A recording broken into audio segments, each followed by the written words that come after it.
Hello, my name is Ashley McClure. This is homework for urban farming field to fork, homework number 2. Um, this homework was about limitations and what kind of limitations I'll be experiencing and what other farmers experience in the local area. Um, the biggest thing, obviously, we're in Arizona, so it's really dry, really sunny, and the heat can be something that the summers are just really hard.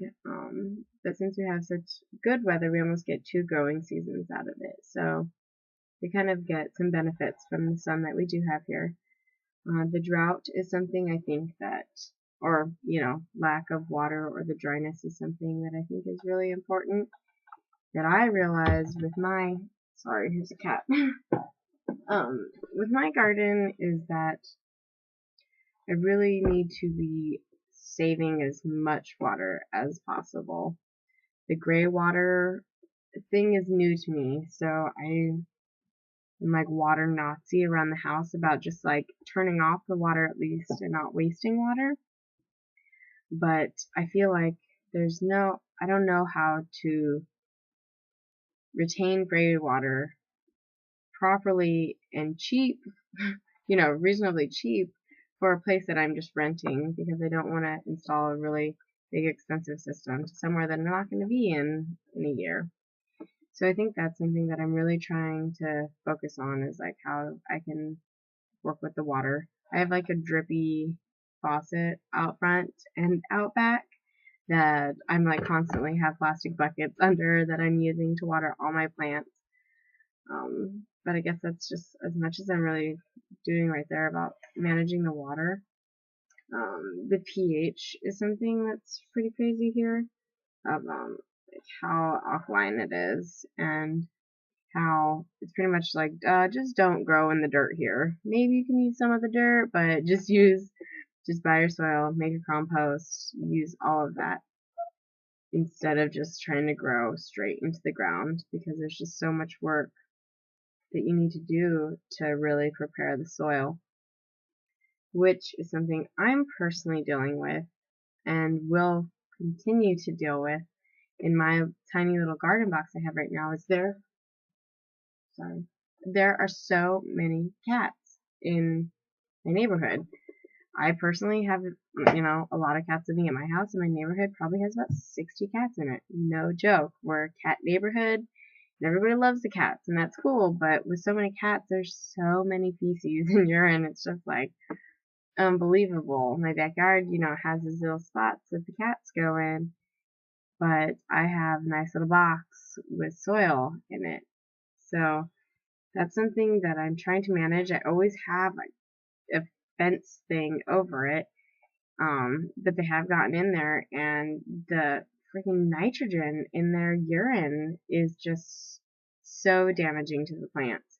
So that's something that right now, realistically, I need to be looking at of how to manage the garden I have right now and how to manage future gardens. Like I like cats, so it's something I'm just going to constantly have to be dealing with, whether it be completely fencing it in, which is really hard because cats are like so, I don't know, they can climb over anything. But I'm really thinking that I don't know. I don't know how to do it. I don't know. I mean, I was researching it on the internet and it said to put like kebab skewers in it so like they don't climb in it. What am I gonna go do? Like in 5 minutes? Put a bunch of kebab skewers in my box. Like that sounded weird in my garden box.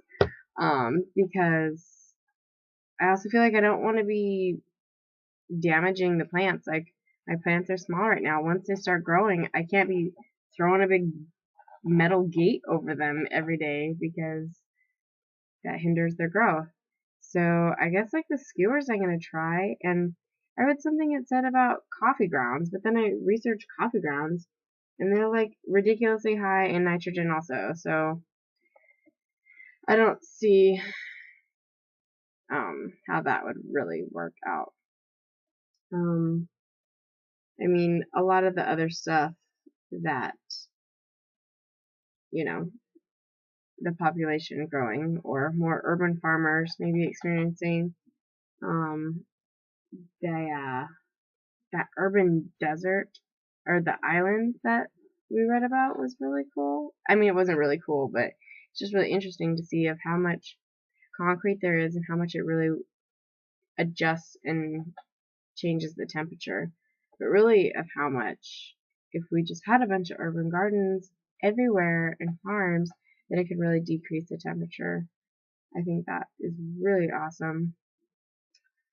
But I think that's kind of what I have. But like, I looked up the sun calc thing, and that thing just like really confused me. I don't know if I'm just super new to all of this, that like, I mean, I punched in my address and I got like, I already know when my sun rises and sets because I watch it every day. I mean, I didn't know it was 7:13 exactly, but I know it was between 7 and 7:30 when it rose. But and of just, I guess, how much sun. I think it's important to know how much sun my area is actually going to be getting.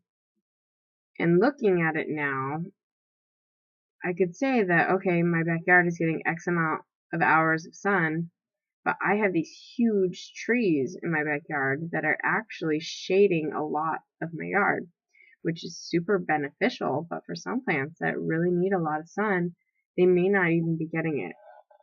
My garden box is on the east side of the yard, so it doesn't get too much like damaging evening sun rays. But now that I'm really looking at my yard right now, where you would think that it would be getting sun, it doesn't seem like it's getting as much sun maybe as it needs to be. And then, I mean, with the sun calculator, I guess you could really see at what angle it would really be. So after the solstice coming up, it will start working the other way. I think I don't know. And for my farm plan that's coming up soon, how can I use these discoveries to help me for my farm plan? I mean, all of them. That sun calculator, like, I need to know how that works, what I'm doing with the sun.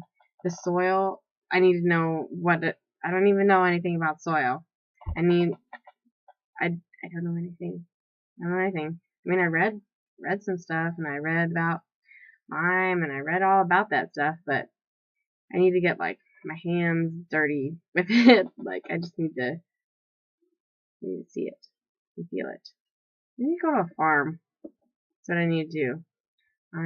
Maybe I should go to the Desert Roots farm. Really?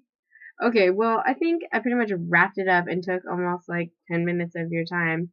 So, Teacher Kelly, I hope you enjoyed your day, and I'll see you later this week. Bye!